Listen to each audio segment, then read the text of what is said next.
First ever factory outlet, Chandanagar, Mukunda Jewelers, opening soon. No making charges.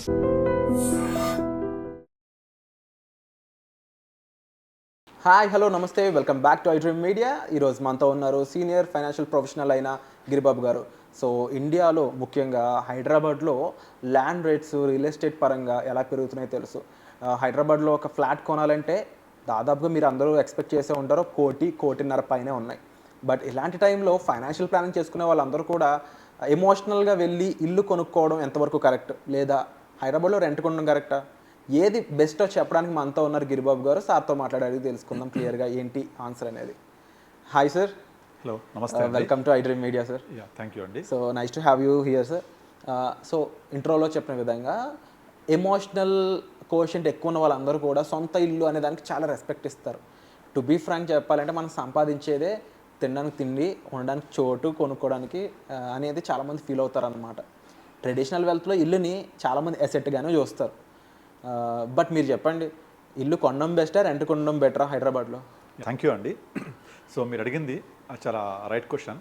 మనం చిన్నప్పుడు ఒక 30-40 years back వెళ్తే మనకు తెలుగులో ఒక సామెత ఉండేది, కూడు గూడు గుడ్డ.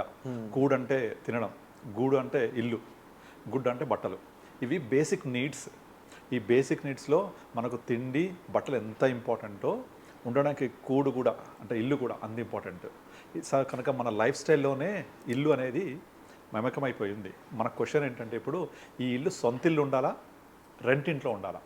రెండు ఇల్లులే కదా, రెండు గూడు మ్యాచ్ అవుతుంది కదా, మరి ఏది కరెక్ట్? ఆ పాయింట్ మనం డిస్కస్ చేద్దాం. దాని తర్వాత రెండోది ఏంటంటే, మనది సౌత్ ఇండియాలో పర్టికులర్గా ఎవరైనా ఒక అబ్బాయి కానీ అమ్మాయి కానీ పెళ్లి సంబంధాలకు వెళ్తే మీరు అడిగే బేసిక్ క్వశ్చన్స్ ఏంటి? మీ జాబ్ ఎంత, ఏంటి శాలరీ, ఏంటి సొంత ఇల్లు ఉందా? జాబ్ ఉండి ఒక డీసెంట్ శాలరీ ఉండి ఒక సొంత ఇల్లు ఉందంటే ఆ అబ్బాయికి ఆల్మోస్ట్ 50% మార్క్స్ పడిపోయినట్టే. అవును. ఇక తర్వాత ఫ్యామిలీ బ్యాక్గ్రౌండ్, అబ్బాయి ఏంటి చూస్తే ఇంకా 100% మార్క్స్ పడిపోయినట్టే. అందులో ఇంటికి అంత ఇంపార్టెన్స్ ఉంది. సో మరి ఆ ఇల్లుకి అంత ఇంపార్టెన్స్ ఉన్నప్పుడు మన సొంత ఇంట్లో ఉండాలా, కిరాయి ఇంట్లో ఉండాలా? సో నార్మల్గా ఇంకొకటి కూడా చెప్తుంటారు, సపోజ్ మనం ఎవరైనా ఇల్లు అమ్మేసుకున్నారనుకోండి, ఇల్లు అమ్మితే సొసైటీలో బై డిఫాల్ట్ 90% అప్రూవ్డ్ ఫినామినా ఏంటంటే వాడు అయిపోయాడరా, ఇల్లు అమ్మేసుకున్నాడు ఒక ఫీలింగ్ ఉంటుంది. 90%, అవునా? లేదా ఇల్లు కొనుక్కున్నాడంటే వాడు బాగుపడ్డాడు అని ఒక ఫీలింగ్ ఉంటుంది. అందుకే మనకి ఏం చేస్తారు, ఎవరైనా కొత్తగా జాబ్లో జాయిన్ అయ్యి కొంచెం ఒక స్టేజ్కి రాగానే, పెళ్ళి అవన్నీ అవ్వగానే ఫస్ట్ ఇమీడియట్లీ పిల్లల కంటే ముందు ఫస్ట్ నువ్వు ఇల్లు ప్లాన్ చేస్తున్నావా అంటారు. ఇక పిల్లలు పుట్టగానే కంపల్సరీ ఇల్లు లేదా అని ఒక ఫీలింగ్ ఉంటుంది. సో ఇల్లుకి అంత ఇంపార్టెన్స్ ఉంది కనుక దీన్ని మనం ఇల్లు మన జీవితాన్ని, లైఫ్ని వేరు చేసి చూడలేం. దాన్ని ఎప్పుడు కూడా ఇల్లు ఉంటే నువ్వు ఎక్కడ ఎలా తిరిగి వచ్చినా ఇంటికి వచ్చి పడుకుంటే హాయిగా ఉంటుంది. మన సొంత ఇంట్లో అది కూడా ఏమైనా చేసుకోవచ్చు, ఒక ఫ్రీడమ్ ఉంటుంది. ఇవన్నీ కూడా ఎమోషనల్, మీరు అన్నట్టుగా ఎమోషనల్ అటాచ్మెంట్స్. కనుక దీన్ని మనం కమర్షియల్ యాంగిల్లో చూడడానికి వీలు కాదు. బట్ ఇంకొకటి ఏంటంటే, ఎంతమంది అఫోర్డ్ చేయగలుగుతున్నారు? కారణం ఏంటంటే, ఒకప్పుడు మన పెద్దలు చెప్పేవాళ్ళు, మనకు రెండిళ్ళు ఉండాలి, ఒకటి నువ్వు ఉండు, ఒకటి కిరాయికి ఇచ్చుకో, కిరాయితో లైఫ్ లాంగ్ బతకొచ్చు. సో దాంతో నీకు ఒక పెన్షన్ లాగా అయిపోద్ది, నువ్వు ఉండు. It was good holding till 2000 వరకు నడిచింది. కానీ తర్వాత ఒక ఇంటి వాల్యూ మినిమం హైదరాబాద్లో మీరు చెప్పినట్టుగా ఎక్కడ తీసుకున్నా ₹1,00,00,000 అనేది నథింగ్. ఒక 7-8 ఇయర్స్ బ్యాక్ మా రిలేటివ్ ఒకతను హైదరాబాద్లో ఫ్లాట్ కొన్నాడు. ఆయన అడిగిన వాళ్ళకి అందరికీ మా అబ్బాయి 1C పెట్టి ఇల్లు కొన్నాడు, 1C పెట్టి ఇల్లు కొన్నాడు, 1C అని 1Cని బాగా హైలైట్ చేసేవాడు. దిస్ ఈజ్ ఆఫ్ అరౌండ్ 2015-16లో. అతనికి క్వాల్కామ్ కంపెనీలో జాబ్ వచ్చింది, ప్లేస్మెంట్ వచ్చింది, మంచి గుడ్ ప్యాకేజ్, బిగినింగే 5 ఫిగర్ ప్యాకేజ్ రాగానే 1C పెట్టి ఇల్లు కొనుక్కున్నాడు. అది ఒక 5-6-7 ఇయర్స్ బ్యాక్. ఇవాళ 1Cకి వాల్యూ ఉందా? లేదు, అసలు నథింగ్ కదా. 1C లేకుండా ఫ్లాటే లేదు. మనం అసలు ఆశ్చర్యపోవాల్సిన అవసరం లేదు ఇప్పుడు. సో ఇప్పుడు ఇలాంటి ఆర్థిక నేపథ్యంలో మరి ఆ ఇల్లు మీ సొంతంగా ఉండాలా, కిరాయి ఉండాలా? ఇది క్వశ్చన్. మరి నేను ఇంకొకటి పాయింట్ కూడా ఉంటుంది, నేను చాలాసార్లు వీడియోస్ చెప్పాను. ఇప్పుడు నార్మల్గా చాలామంది వాళ్ళ జాబ్ సెట్ అవ్వగానే, జీతం రాగానే ఫస్ట్ ఏం చేస్తారు, ఒక ఈఎంఐ తోటి ఇల్లు కొనుక్కుంటారు. ఇక 20 ఏళ్ల పాటు ఈఎంఐలు కడుతూ పోతే వెనక్కి తిరిగి చూస్తే ఈఎంఐలు కంప్లీట్ అయిపోయిన ఒక ఇల్లు మాత్రం తనకు సమకూరి ఉంటుంది. ఇల్లు ఒకటే. మరి what about other dreams? Life అంటే లివింగ్, పిల్లలతోటి, ఫ్యామిలీతోటి వెకేషన్కి వెళ్ళడము, పిల్లల ఎడ్యుకేషను, పిల్లల మ్యారేజ్, రిటైర్మెంట్ పని, ఇవన్నీ లింక్ అయ్యి ఉంటాయి. మరి ఇలాంటి టైంలో నువ్వు ఇంటికి మొత్తానికి ఈఎంఐ పెట్టుకుంటూ పోతే 20 ఇయర్స్ తర్వాత ఈఎంఐ క్లియర్ అయిన ఇల్లు మాత్రమే ఉంటే then what you achieved in your life? కనుకనే మనకి క్వశ్చన్స్ అన్నీ వస్తున్నాయి ఇప్పుడు. ఇల్లు ఉండాలి కంపల్సరీ, కరెక్టే. అది రెంట్కు ఉండాలా, ఓన్ హౌస్ ఉండాలా? మీరు కనుక ఎక్సెల్ షీట్ క్యాలిక్యులేషన్ తీసుకున్నారనుకోండి, మనం సింపుల్గా ఒక 1 crore ఇల్లు తీసుకుంటే ఈఎంఐ ఎంత ఉంటుంది? అరౌండ్ 80,000 ఉంటుంది కదా. ఆ 80,000 20 years వేసుకుంటే ఆల్మోస్ట్ మనము 80,000 పర్ మంత్ అంటే సంవత్సరానికి అరౌండ్ 10 lakhs కడతాం, 9.6 lakh పే చేస్తాం పర్ యానం.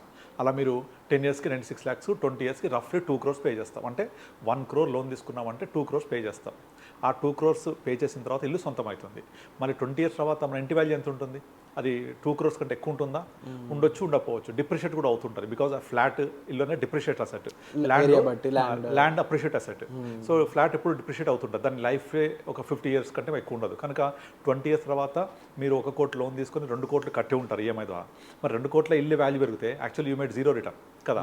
నువ్వు 2 కోట్లు కట్టావు, ఇంటి వాల్యూ కోటిది 2 కోట్లు అయింది. So return is 0. అంతకంటే పెరిగితే మీకు లాభం వచ్చినట్టు. ఎంత పెరుగుద్ది? Big question mark. ఇవన్నీ కూడా మీరు ఎక్సెల్ క్యాలిక్యులేషన్ చేసి అదే 80,000 ఎస్ఐపి చేయండి. ఎక్కడికి పోబోద్ది ఫిగర్స్ అవి. దగ్గర 80,000 ఎస్ఐపి చేస్తే మీరు 20 yearsలో ప్రతి 15,000 20 yearsలో దగ్గర 2 crores అవుతుంది. 15,000 ఈఎంఐ కట్టినంత కన్సిస్టెంట్గా లేకపోతే ఆ భయం ఎస్ఐపి కట్టడంలో ఉంటుందా అంటే బిగ్ క్వశ్చన్ మార్క్ అది. బట్ ఒకవేళ ఉండి ఆ భయంతో ఎస్ఐపి చేస్తూ పోతే నార్మల్గా మనం రూల్ 15 చెప్తుంటాం కదా, 15,000 15 years 15% 1 crore అవుతుంది. 20,000 అయితే 2 crores అవుతుంది. అంటే 80,000 అంటే అది దగ్గర 4 times మనం కట్టేది. అంటే 2 crores into 4 ఆల్మోస్ట్ 8 crores మన వాల్యూ అవుతుంది ఎక్సెల్ షీట్ ప్రకారం లెక్కేసుకుంటే. ఇప్పుడు మీరు అన్నట్టుగా ఆ భయం ఉంటుందా, కడతారా, దట్ ఈస్ సెకండరీ. కట్టాడు అనుకుందాం, కడితే 80,000 ఈఎంఐ ఎస్ఐపిగా కన్వర్ట్ చేస్తే దట్ వాల్యూ ఇస్ 8 crores.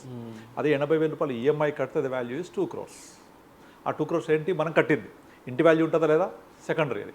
కనుక మీరు ఎక్సెల్ క్యాలిక్యులేషన్ ఎప్పుడు కూడా సూపర్గా ఉంటుంది. ఈ ఎక్సెల్ క్యాలిక్యులేషన్ యాక్చువల్ క్యాలిక్యులేషన్గా మారుతుందా అంటే బిగ్ క్వశ్చన్ మార్క్.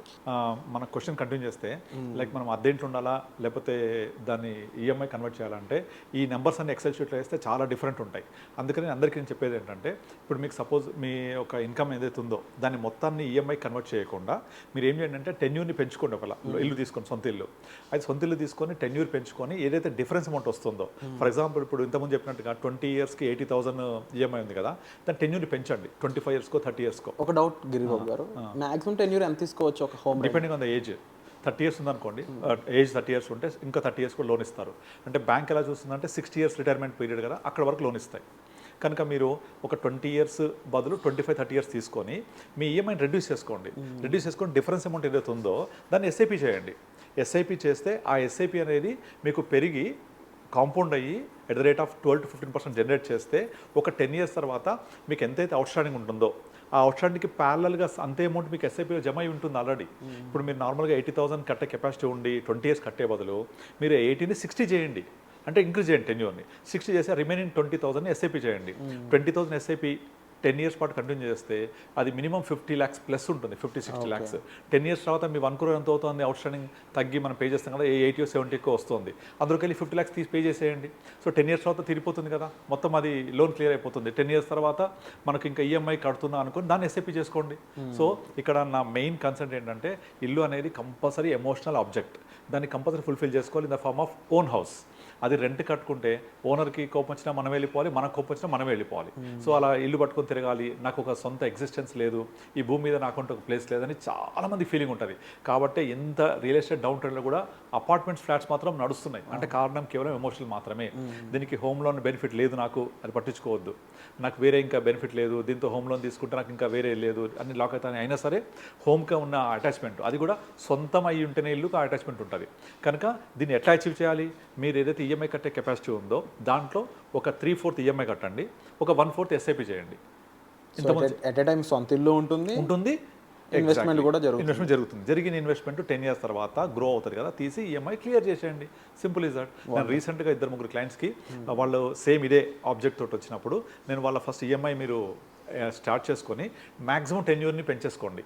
రెండోది ప్రీ లాంచ్ ఆఫర్లో తీసుకోండి. ఏదన్నా ప్రీ లాంచ్ ఆఫరో లేకపోతే జస్ట్ రెరా వచ్చి అప్పుడే లాంచ్ చేస్తే రెరా వచ్చిన దానికి వెళ్తే మీకు వాళ్ళు ఏం చేస్తారంటే లోన్ ఇంట్రెస్ట్ తక్కువతో లోన్ ఇస్తారు కదా బ్యాంక్ వాళ్ళు, ఓన్లీ ఇంట్రెస్ట్ పే చేయండి.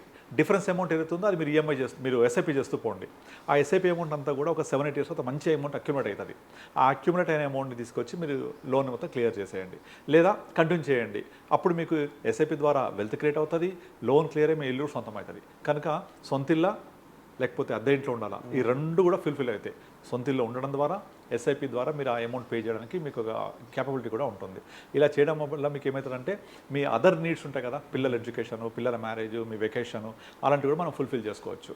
So the combination of SIP plus EMI is always good to achieve your goal. ఏంటి, సొంతిల్లా, రెంటెడ్ హౌసా? ఎస్, సొంతిల్లు ఉంటుంది, ఇది కూడా చేసుకోవచ్చు. బట్ అగైన్ ఇప్పుడు ఎమోషనల్ పరంగా ఇల్లు కావాలి కంపల్సరీ అనుకున్న వాళ్ళకి ఇలా కదా గిరిబాబు గారు, ఇక ఫైనాన్షియల్గా డబ్బే నా గోల్ అనుకున్న వాళ్ళకి రెంట్లో ఉండడం బెస్ట్ అంటే డబ్బే నా గోల్ అనుకుంటే నేను ఓన్లీ వెల్త్ క్రియేట్ చేస్తా అంటే సెకండ్ థాట్ అవసరం లేదు, హ్యాపీగా రెంట్కు ఉండండి. దాంట్లో అడ్వాంటేజ్ దానికి ఉంటాయి. ఎందుకంటే ఎవరో ఒక అతను ఈఎంఐ ద్వారా ఇల్లు తీసుకొని దాన్ని మొత్తం ఫుల్ ఫర్నిచర్ చేసి మనకు అప్పచెప్తాడు. మనకు అప్పచెప్తే మనం 30,000, 40,000, 50,000 what ever the feasibility amount me budget ప్రకారంగా రెంట్ తీసుకొని దాన్ని కొత్త ప్రాపర్టీని ఒక 3-4 years ఎంజాయ్ చేయండి, వెకేట్ చేయండి, మళ్ళీ మీ నచ్చిన ప్లేస్కి వెళ్ళండి. మీ జాబ్ మారితే బెంగళూరు మారుద్దా, మైసూర్లో వెళ్తారా, బాంబేలో వెళ్తారా, చెన్నై వెళ్తారా, అక్కడికి వెళ్ళి మళ్ళీ same go to the fresh new villa or flat, fully furnished, enjoy the property for 3-4 years, vacate it, again enjoy the life. So అసలు మీకు వెల్త్ క్రియేట్ అవుతుంది, కొత్త ప్రాపర్టీ ఎప్పటికప్పుడు ఎంజాయ్ చేస్తూ ఉండొచ్చు, కొత్త లొకేషన్స్ వెళ్ళొచ్చు, కొత్త ఫ్రెండ్షిప్ అవుతూ ఉంటారు. ఇంకా అది లైఫ్ అంటే జింగాలాగా ఉంటుంది. అది దానికి మీరు ఎమోషన్స్ యాడ్ చేయొద్దు. True this is different, that is different. Very clear అని చాలా క్రిస్టల్ క్లియర్గా మీరు ఆన్సర్ ఇచ్చారు. అండ్ నాకు తెలిసి ఎవరు ఎక్స్పెక్ట్ చేసి ఉండరు ఈ ఆన్సర్. జనరల్గా ఏదర్ ఇల్లు అన్న తీసుకోండి లేదంటే రెంట్కి ఉండండి అని చెప్తారు, కానీ ఒక పక్కన ఇన్వెస్ట్మెంట్ చేస్తాను, ఇంకో పక్కన సొంత ఇల్లు అనేది మీరు తీసుకోవడం ఎలా అనేది ఒక చాలా ఇంటెలిజెంట్గా మనకి సార్ చెప్పడం అనేది చాలా అద్భుతం అండి. సో ఇలాంటి ఎన్నో ఫైనాన్షియల్ లెసన్స్, ఎన్నో ఫైనాన్షియల్ టిప్స్, ఫైనాన్షియల్ లెర్నింగ్స్ కోసం మీరు డిస్ప్లే అవుతున్న నెంబర్స్ కాల్ చేసినట్లయితే గిరిబాబు గారిని మీరు డైరెక్ట్గా అపాయింట్మెంట్ ద్వారా కలిసి మీకు ఫైనాన్షియల్గా ఎమర్జెన్సీ ఫండ్ అయి ఉండొచ్చు, బడ్జెటింగ్ అయి ఉండొచ్చు, రకరకాల ఇష్యూస్ ఏమైనా సరే మీరు వాటిని సార్తో కలిసి దానికి సంబంధించిన నిర్ణయాలని తీసుకోవచ్చు. మర్చిపోకండి, ఫైనాన్షియల్ డెసిషన్స్ అనేవి ఓన్గా తీసుకునే దానికంటే కూడా ఒక రైట్ ప్రొఫెషనల్ ద్వారా మనం ముందుకు వెళ్ళినట్లయితే మనం నష్టాల్లోకి వెళ్లకుండా, ఇబ్బందుల్లోకి వెళ్లకుండా మనల్ని ముందుకు నడిపించడానికి స్కోప్ ఉంటుంది. సో వచ్చే ఎపిసోడ్లో మళ్ళీ కలుద్దామండి. Thank you so much sir. Thank you అండి.